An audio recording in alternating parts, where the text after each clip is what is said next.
My name is Carol Peters, and I serve as the president and CEO of United Way Next. I'm a former United Way professional. I worked in McHenry County, Illinois for 5 years as the CEO of United Way of Greater McHenry County. So I always love when I see people from Illinois on the call. So Carrie Olson, thank you for joining today. And to all of you for joining. We have a few of our faculty members on the call. So I'm just going to call out Denise Fleckenstein is joining us today. Denise has graciously agreed to co-facilitate these sessions in 2024 along with Dan Dunne, who's also one of our volunteers. And we're just, again, so grateful to have you all here. This is a learning opportunity and a learning community. United Way Next is here to really help you connect to the resources that you are looking for. So beyond planned giving, if there's anything that comes to mind that you think, wow, I wonder if Next could help me with that, don't ever hesitate to reach out to me. So without further ado, I'm going to turn it over to our facilitator today, Dan Dunne, and then he'll introduce our guest speaker. Hi, everyone. Thank you, Carol.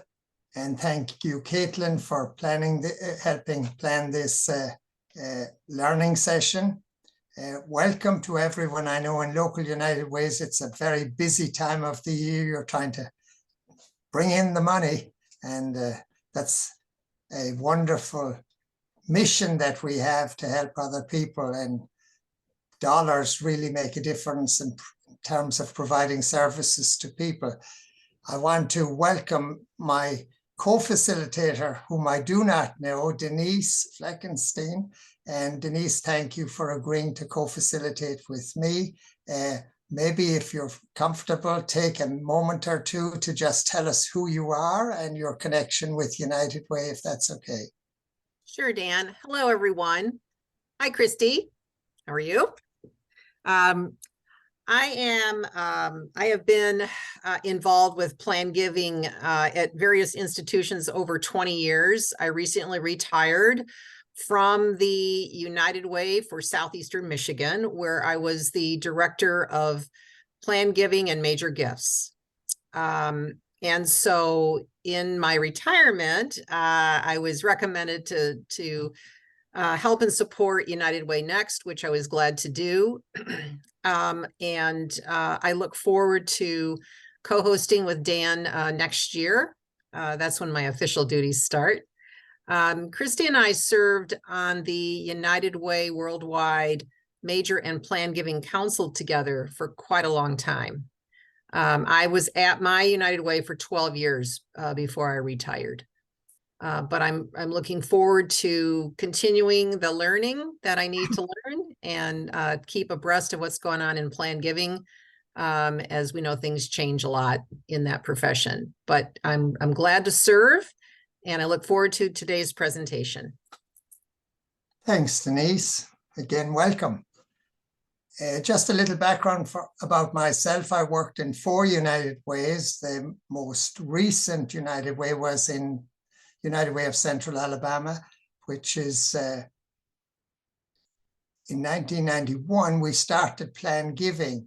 And just to let you know what progress has been made over those many years, they're running now an endowment and deferred giving campaign for 100 million. And we had just 8 independent trusts in Birmingham when I came there in 1990. And from there, we just started out, and it was a matter of great annual donors, but no one was asking them to perpetuate or to endow their gift. And it was a marvelous opportunity to do that work.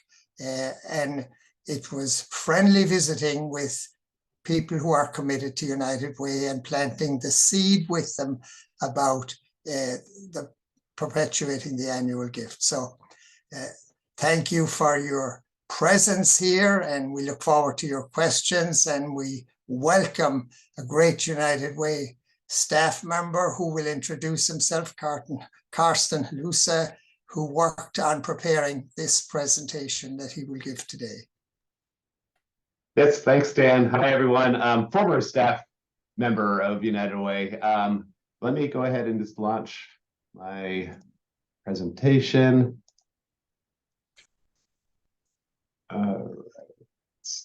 this. 1 second.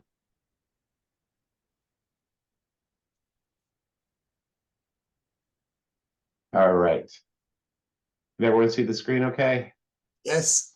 Okay, great. Yeah, my name is Karsten Halusa. I have been started with United Way of America in 1998 as a temporary employee. Not sure if you all remember, but back in those days, we used to produce a Code for Leadership book, and that's what I was working on as a temp when I first started. Quickly, then transitioned over to working with Ed John in the Playing Giving team. Was with him for a few months, and then I transitioned over to the Major Gifts team and worked with Joyce Wilbur for quite a number of years, and was with the Major Gifts team in operations until I left in 2022. Today, I'm at the Carnegie Institution for Science, and I do a lot of the kind of same work: prospect research, advancement services, manage our CRM system, donor data, gift processing, that kind of thing. And today I wanted to talk with you all about prospecting for playing gifts, and the agenda. Wanted to discuss kind of the typical characteristics we look for in good prospects for plan giving, various techniques, including surveying, data mining, and also want to talk a little bit about capacity. And also wanted to call out free will and leave a lot of time for question and answers. Also, I want to make this a conversation, and please, if you have questions, jump in, ask at any time. Happy to discuss, and I want this to be more of a conversation than just a presentation. Considering that, first thing I just wanted to ask, open it up to everyone here, just kind of get a temperature of the room. What do you think makes a good plan giving prospect?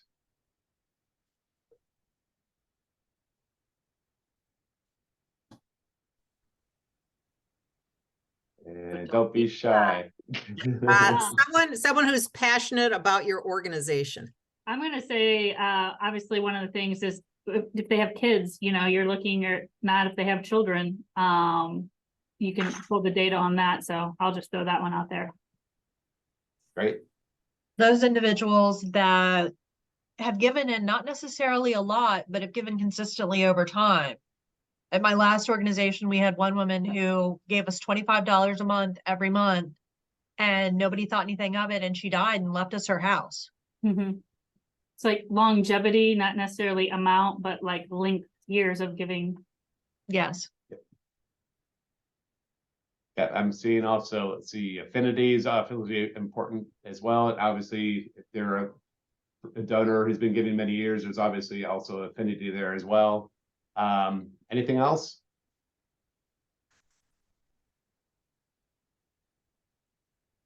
Great. Well, let's move forward. Here's some kind of general things.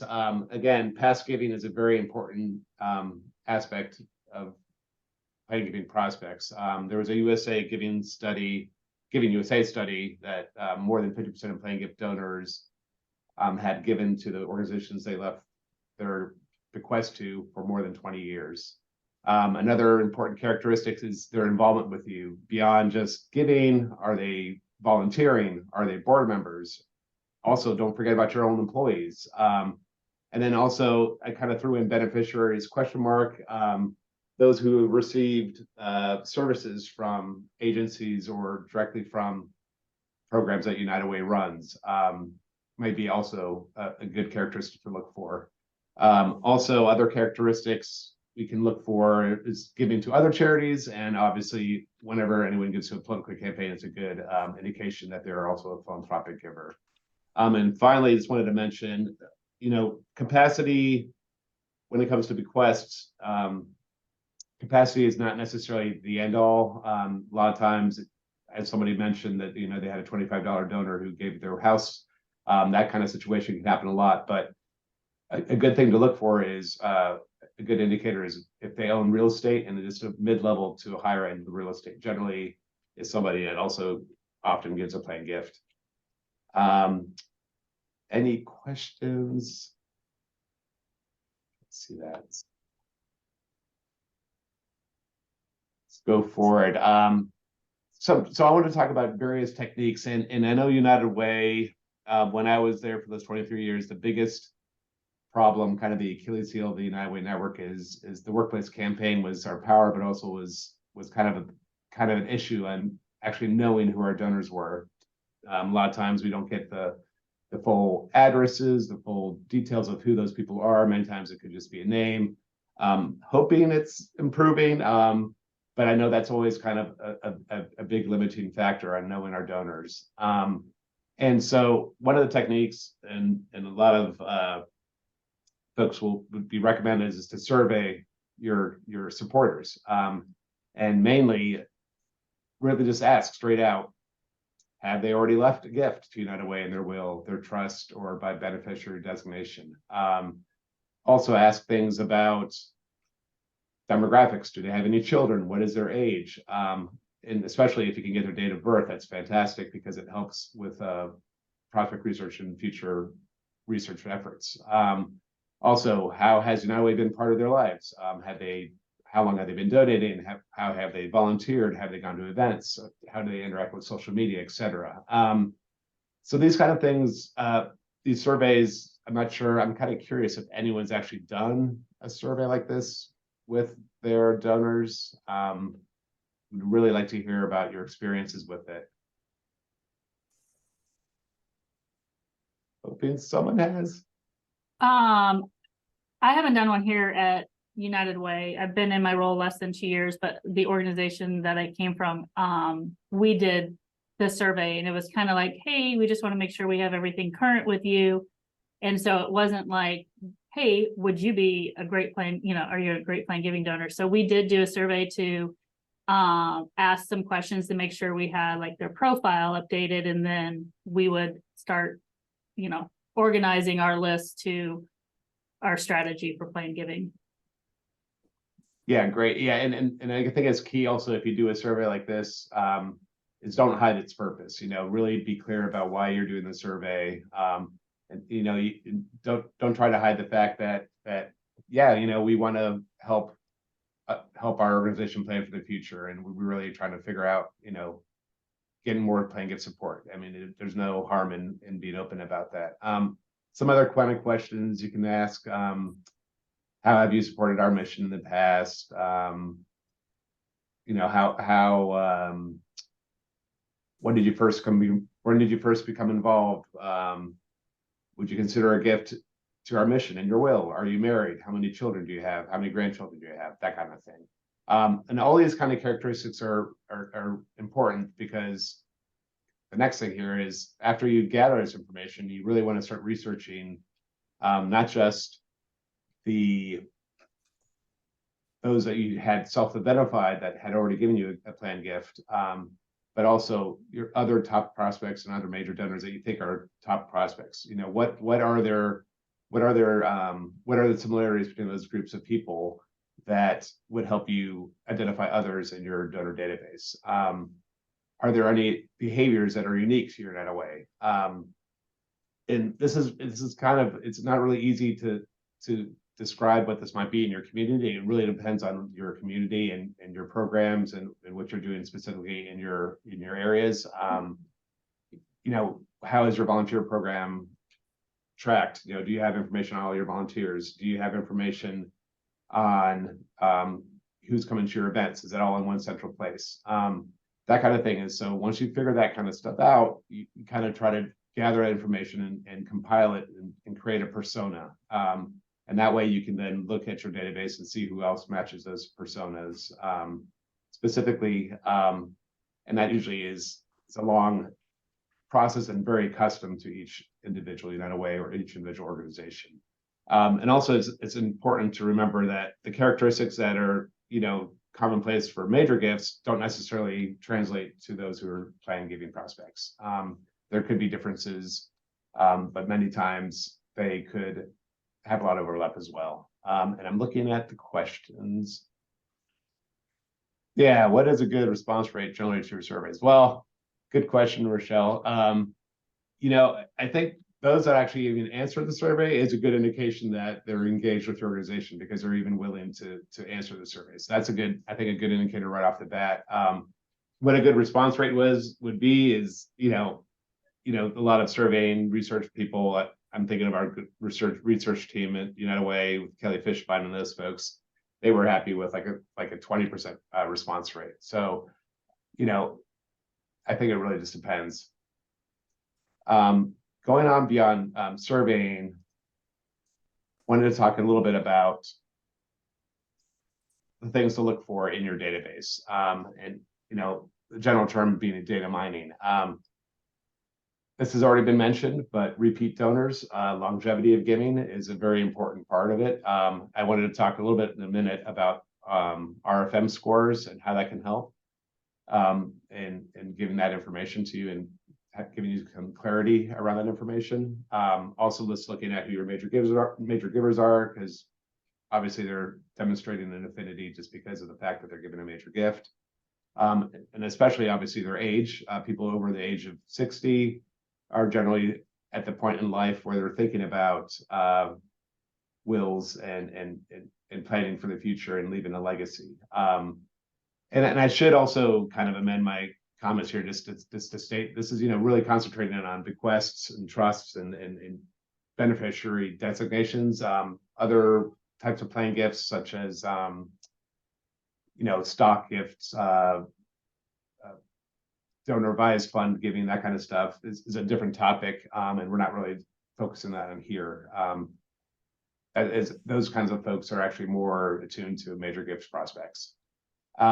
Also determine who are your people who are most engaged with you, who are your frequent volunteers, who's your board members, who comes to your oh gosh, I've only been gone for a year and 6 months, year and 9 months, and I'm already forgetting the names of things. Anyway, the groups that get together and decide where the money's going to be allocated to. Agent panels. Thank you.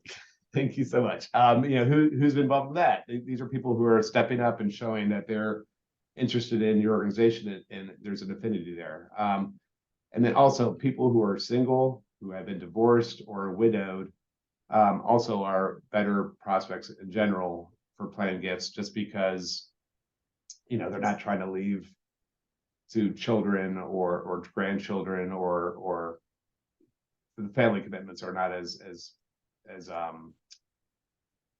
on their mind. Also, again, here, donors without children is important, because a lot of times, obviously, people want to give their money to their children. And then finally, I'm going to mention again, find the devoted staff members, people who are still engaged. Maybe those engaged with United Way Next. Those are people who are obviously still interested in the network. They might be great plan giving prospects. So that's something to look at your own data. And again, this is important to realize that I know data is an important thing, and it's kind of been a limiting factor for United Ways for many years, but just shows the importance of trying to get as much information as we can. Just wanted to quickly mention RFM, and are people familiar with RFM scores? I'm not, so that's a learning moment for me.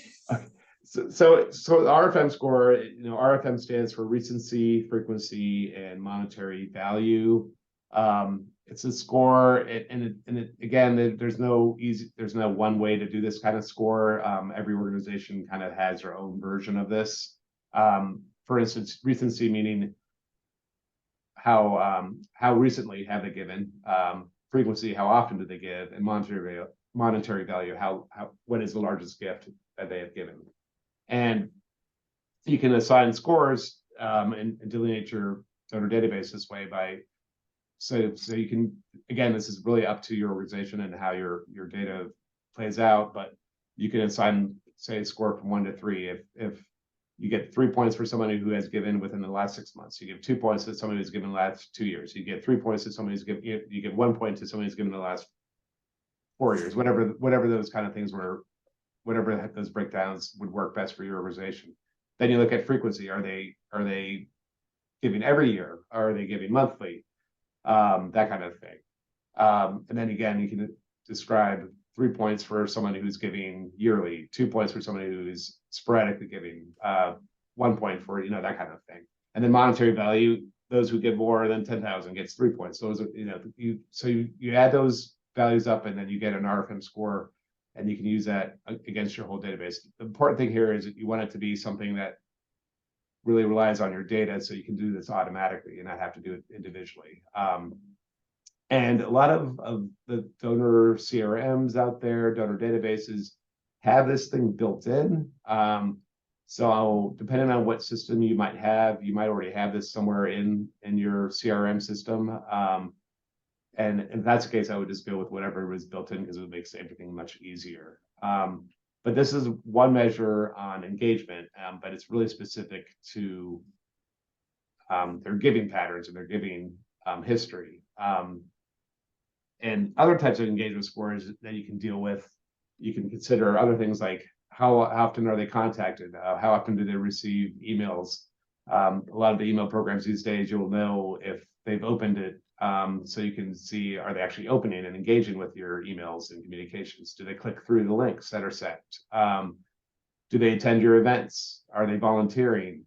Are they interacting with you on your Instagram, your Facebook, your Twitter, or whatever it's called these days? Any of that kind of stuff. And this is a really big topic, and it's a really good way of just figuring out who is your most engaged and most those who have the most affinity for your organization, and those people are the ones who generally will be giving you the plain gift, and also other types of giving. Let me see, and then let's see, any other questions coming up? I'm asking the moderators. Yeah, so I'm monitoring it. Somebody asked about the slides, so we'll make sure that those are available when we send out the recording link next week. So that's a great question. And that, I love the RFM. I've never even heard about that. Oh, yeah, And yeah. so thank you for sharing that. Yeah, and I really would encourage you, depending on what your system is. I use here at Carnegie, we use Salesforce, a version of Salesforce called AffiniQuest, and they have engagement scores and RFM built into the system. So we track all of our constituents when they come to our events, our lectures. We have records on all that. We know when we send out messages, when we send out appeals, and so all that kind of stuff is folded into these systems, and then they give you these scores. And it really helps you go through your data and figure out who's your most engaged constituents. Not that you have to have that built in. You could do it kind of an easy version of this and just try to do it kind of the back of the hand kind of calculations. Moving beyond that, I just want to talk a little bit about capacity. I'm seeing Rochelle's asking about AI. So good question, Rochelle. That's actually a huge topic now in prospect research, artificial intelligence. And there's some companies that are now popping up that are offering AI to do kind of prospect profiles for you based on basically trying to do the tools of what a prospect researcher does, and it's kind of spitting out profiles for you. So it is becoming a topic. I think it's kind of early in the conversation still. We're not quite there yet. Some of these, there's a lot, when I mentioned personas earlier, there are a lot of these tools now out there that can look at your data. You give them your major donors, and they look at common traits between them, and they build out a model. And some of that's machine learning. It's all a little bit fuzzy on what's machine learning, what's AI, and then it basically figures out who else in your database has these same characteristics, or who else in whatever database they have that they can search for that would match and be a good match to that. So AI will save time and money. It will also replace a lot of prospect researchers out there. So I'm not that happy about it, but we'll see. I wanted to talk a little bit about capacity. So for bequest, as somebody had mentioned earlier, it doesn't necessarily have to be the end all when it comes to people who give you a planned gift. You never know. It could be a small donor who on paper doesn't look like has much money, but might be leaving their entire estate to you just because they have no children, and they're just really passionate about your organization. But the things to look for when capacity also does help in general, especially if you had done the survey. And another thing maybe to do, I know pledge cards a lot of times are a thing of the past, but you can also ask the question there, have you left us a planned gift in the pledge card?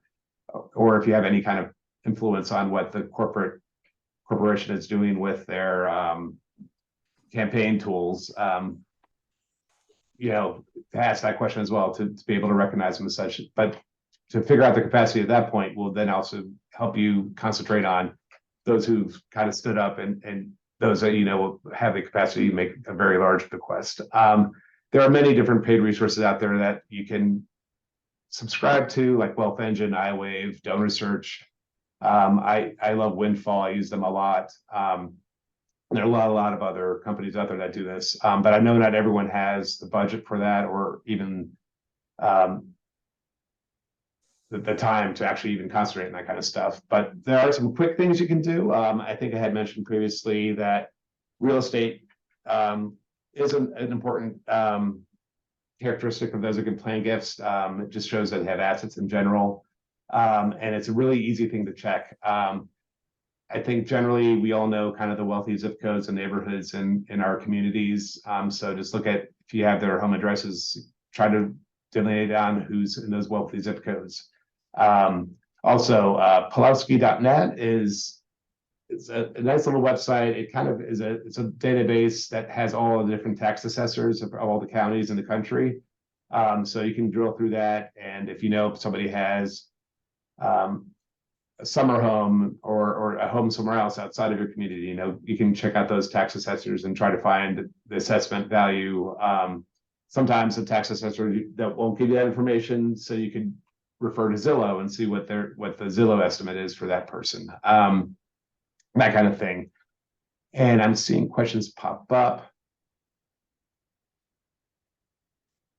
So Stephanie's asking, do you have a service that helps fill in blanks for missing data, phone, email, et cetera, that helps perhaps when reviewing capacity donors of the same service? Yeah, there's a lot of that they'll do. Data appends. A lot of it, you kind of have to have more than the name. You really need to have the name plus some other identifying characteristic to really help those kind of services match against your data and give you to kind of fill in the blanks for you. So generally, that's why I had mentioned if the surveys, if you can get the date of birth, that's fantastic because it really helps with the matching. But also a home address really is an important aspect of it. I know when I was at United Way, it was always a difficult thing to get home addresses, but we often would have the person's work address. And at the time I was talking with Blackbaud and Target Analytics, and they had said that they figured out a way of matching people based on their work addresses, and they had a pretty good success rate on that. So if you don't really have home addresses, they might be somebody you can reach out to see if there's can match against work addresses. But that generally is not a characteristic that these kind of matching services use. Let's see. Yeah, Denise, good question. How many people are on this call? I mean, how many prospect researchers are on this call? Just curious. Because these are the people we need to reach as fundraisers. I don't think we have any. No, well, I guess just me. So, Okay. We're all wanna be, right? We're all prospect researchers. Figure this out. It's very true. You know, if you start Googling, you're a prospect researcher. So you know, however much time you can put in on trying to figure out more about your constituents is time well spent, in my opinion. I also want to talk a little bit about little kind of quick checks. You know, Google Maps. I often, when I find somebody's address, the first thing I do is I open up Google Maps, I go to it, I find the satellite image, I zero in on it, and I'm like, oh wow, they have a pool. Oh, look at that, it's a massive property. Look at that mansion. Oh gosh, it looks like they have a horse stable, you know, and that kind of thing. So play with that. You can get a really quick feel on somebody's wealth just with these kind of general quick checks. They're not obviously 100% accurate, or not even nowhere near 100% accurate, but it's a good way of quickly looking at prospects and really trying to focus on those that might have the most capacity for you. It's going on. Let's next wanted to talk a little bit about free will. So does anyone, I know we've talked about, I saw some previous plan giving office hours, and I know free will has been discussed in the past. They're a great vendor who I believe United Way Worldwide still has their partnership with them that is available to every United Way. And it's a great way of marketing and giving your donors the ability to give you plan gifts. And I just wanted to just call that out and just look it up on United. And I'm sure it's United Way Online still a thing. Yes, it is. Okay. Yeah, and there are, just to chime in quick there, Evelyn Morgner has sent out in the past for all of the staff across the network. So if you're on the call today and you don't have access to it, Evelyn will send out free will office hours that they do special sessions where free will does presentations. I don't believe it's every month. It might be every other month or once a quarter. But if you don't have access to that and you would like access to that, you can either email Evelyn Morgner directly, or you can simply send me an email and I'll forward it off to her with your name and contact information and ask that you get added to the list, because it is a really great resource. So I don't know if you want to share a little bit more about it, or maybe we can even ask people who've been benefiting from participating in the free will program. Yeah, I would love to hear if anyone's been using it and your experience. And just to let you know, here at Carnegie, we also have a partnership with Free Will. So Free Will is they have their fingers in a lot of nonprofits, and they're a really really helpful vendor to be working with. They can really help you with your marketing efforts when it comes to plan gifts, and not just bequests. They can help you with donor advised fund giving, qualified charitable distributions with regard to IRAs, things like cryptocurrency, and that kind of thing. And Sarah, I'm seeing, and you know what? I'm going to go ahead and just start talking here. Let me get out of this because I can't see anything. Can't see you. There we go. Now I can see everybody. Good. All right. What was that question? I'm sorry. Sarah had a comment in there that she uses, often uses OnX Maps. And I have it up for hiking to ensure I stay on public lands, but have learned it's a great resource to verify addresses if you're a landowner and if you like, and it would not be fast for large lists, but will help with one-offs when you're looking for an address, which is a great thought. So thanks, Sarah. Yeah, thanks, Sarah. And you know what? I'm going to copy that in my notes right now because that's great. Gotta check it out. Karsten, I'd like to add something, another resource that I've used many times. Many United Ways have generational family involvement, and one of the places that I find a lot of information is when people were reading newspapers, they'd have obituaries in there and they'd list the names of the family members, the grandchildren, and so forth. If they're not doing that as much in newspapers anymore, but I have gone to funeral homes and they have an obituary in the funeral homes if they don't appear in the paper. And sometimes you can get the same information, but it's just there on the website. But it's very helpful to accumulate that kind of information on your better donors or better prospects even, so that when you visit them, you know who you're talking to and some of the connections already. So that's just another suggestion. No, that's great. And Dan, I actually do look at obituaries a lot. It's fantastic to uncover all those relationships, because sometimes you just don't know.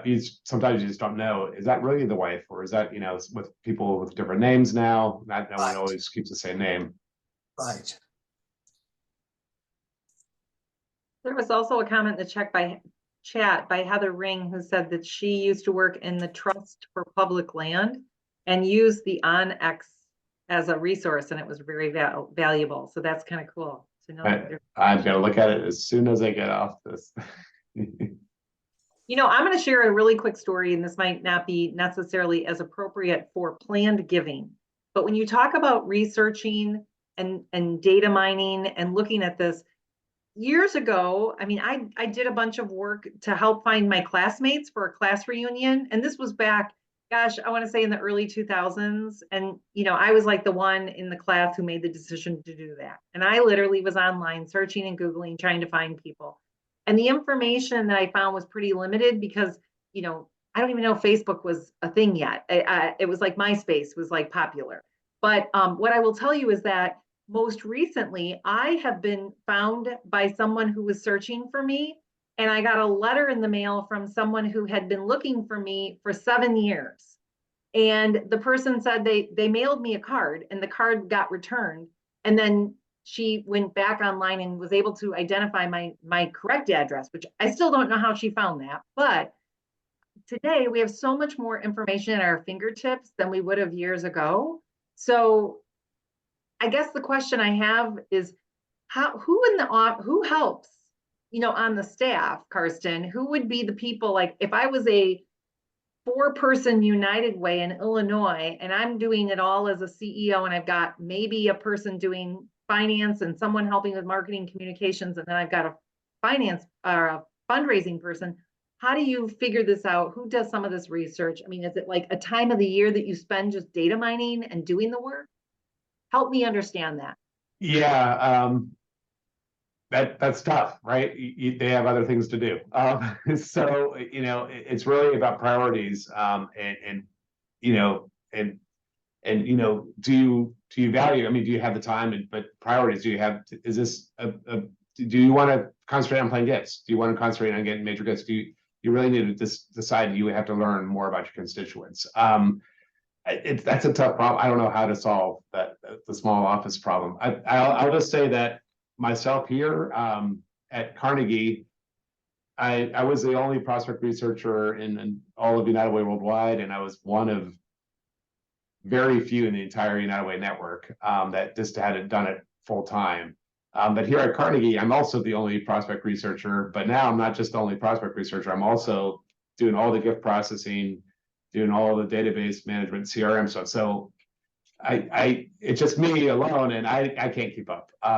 So I know it takes a lot of time, and it's almost, that's why I was trying to give some quick things. Just look at Google Maps.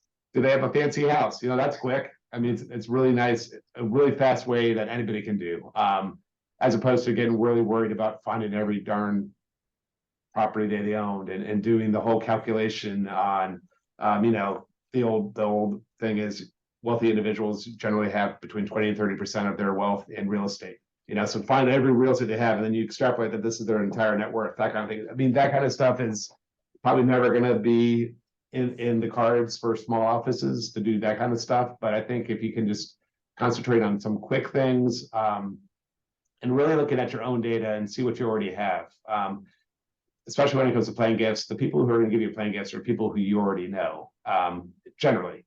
People who you have relationships with, people who are passionate about your organization. Obviously, there are some of those random ones that come in once in a while that you just have no clue why that happened. I know when I first worked at Carnegie, my first month actually, I was in the office when we got the chief development officer got a call from a lawyer about, you know, the largest bequest we had ever received in Carnegie's history since Carnegie started the institution. You know, it was for $35 million.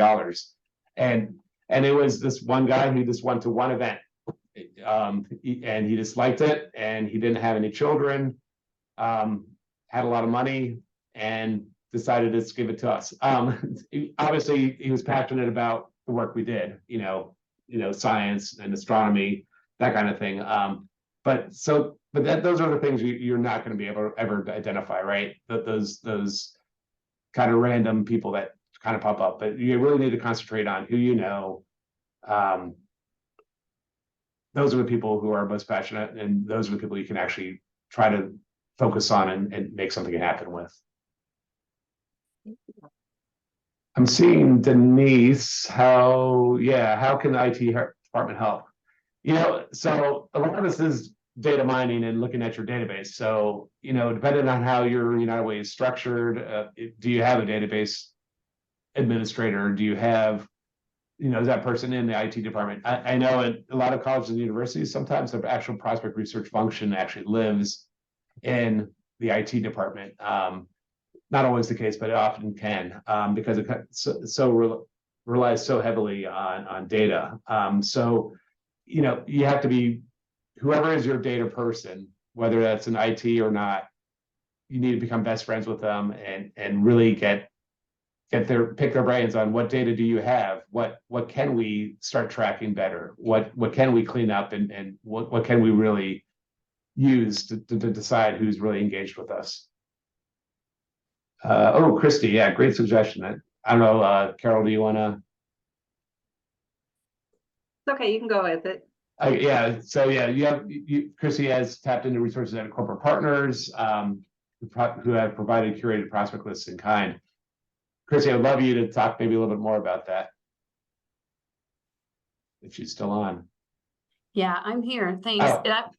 And it hasn't been a regular occurrence, and it was long enough ago that I don't want to like just make something up, but it was, with business leaders who are already doing that for their own, sales force, right? So I'm thinking with one of our higher end car dealerships, and we've also worked with some real estate company, because they're already doing that sort of research for their own clientele, and so kind of helping us provide that as another tool. And again, there'd be some overlap because our folks might already be in there, people that we know, but it provided a little bit more info, and then also some information on people who weren't in our web that we could be doing our own research or engagement with. Right. Yeah. And it just made me think about, the surveying I had talked about earlier. Even if you don't do a survey, just knowing the data about generally the characteristics of like creating that persona of who is these playing gifts people, who are they ones giving to you? Are they associated with a specific industry in your community? Are they all tend to be with, banks and whatever, or are they in particular workplace campaigns? What are those characteristics that, would be very specific to your community? Something else to look at. Anything else? So we can open it up, and sometimes at the end of these sessions we do some best practice sharing. We've had a little bit of that so far, but let's open it up if there's people who want to share thoughts. Heather just posted in the chat. One strong suggestion I have is reaching out to other community-based giving organizations to share best practices where they have had success. I come from a Jewish federation, and our work structure and challenges are very similar. Great thought, really great, thanks. I would have a suggestion.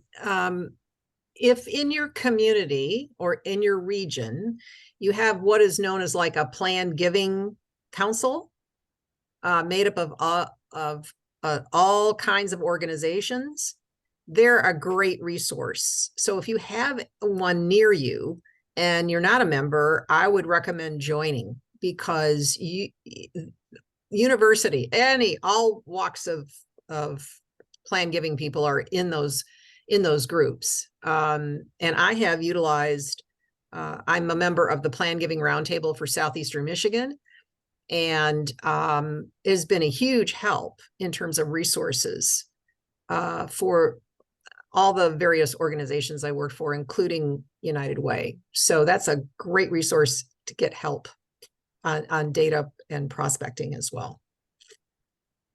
And another group to look for is APRA. They just called APRA these days, but the acronym, it used to be an acronym called the Association of Professional Researchers for Advancement. And I've actually learned all my prospect research techniques and stuff from them over the years, and they're fantastic. They have a international conference, but they do have chapters almost in most of the major cities. So somebody to look up and maybe check out some of their learning sessions too, and see if they have anything that might be of value to you.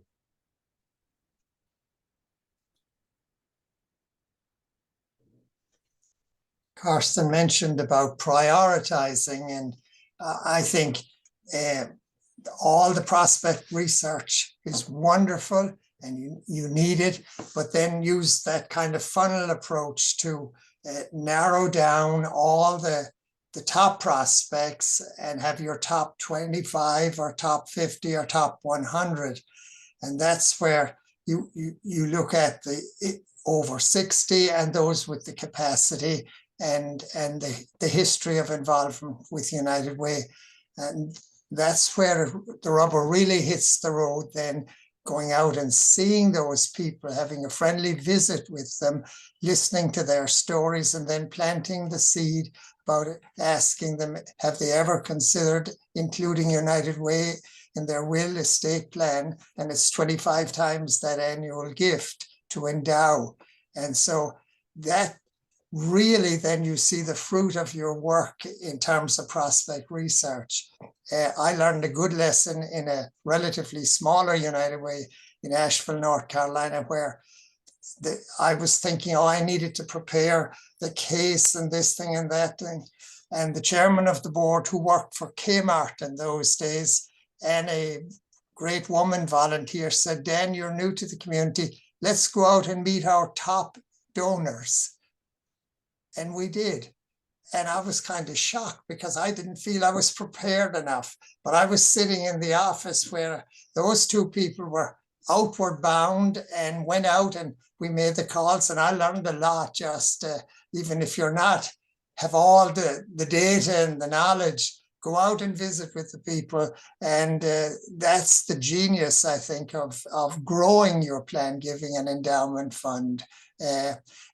We find many reasons not to go out and leave the desk and so forth. And with volunteers, that's really the secret of growth and opportunity, and multiplying and magnifying your efforts by engaging a great team of volunteers in this wonderful mission work that you're doing.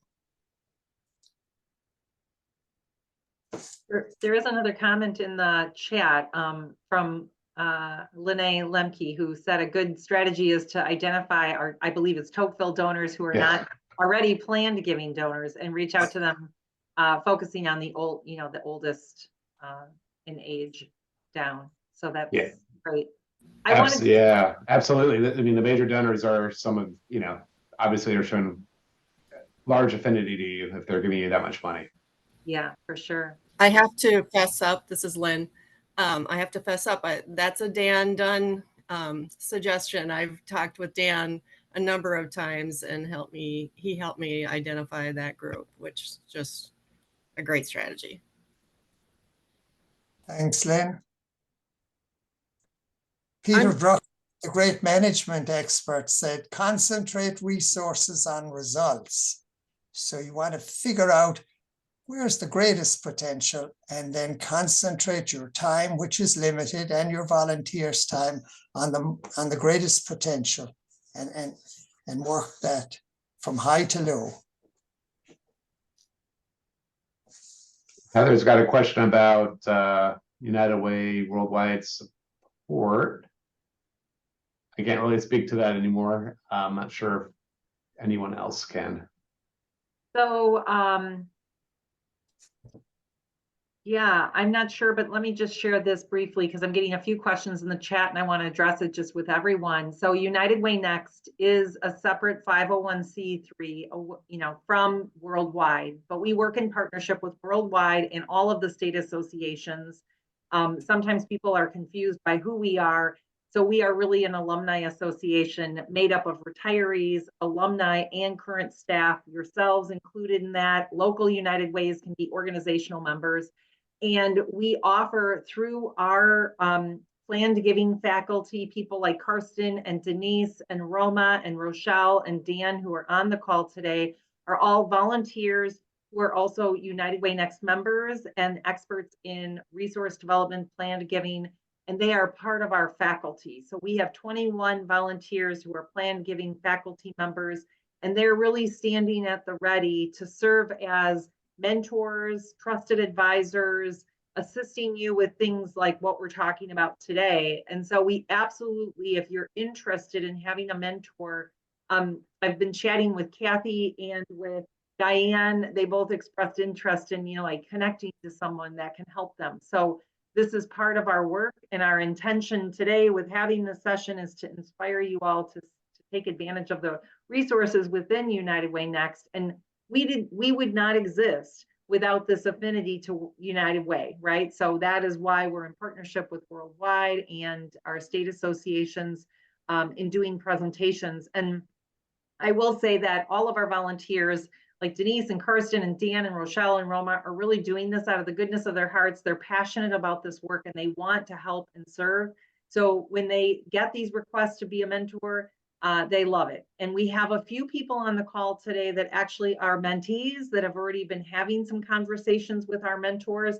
So I don't want to call them out necessarily, but I do want you to know that we've had over 20 assignments for planned giving mentors in this last year. So we have room and capacity for more. So yeah, so it's really amazing. And Nina Buenavista is saying that's amazing because she's one of the people who has connected with us in this way over the last year. And then the last thing I'll mention is we are planning to have 6 planned giving learning sessions in 24.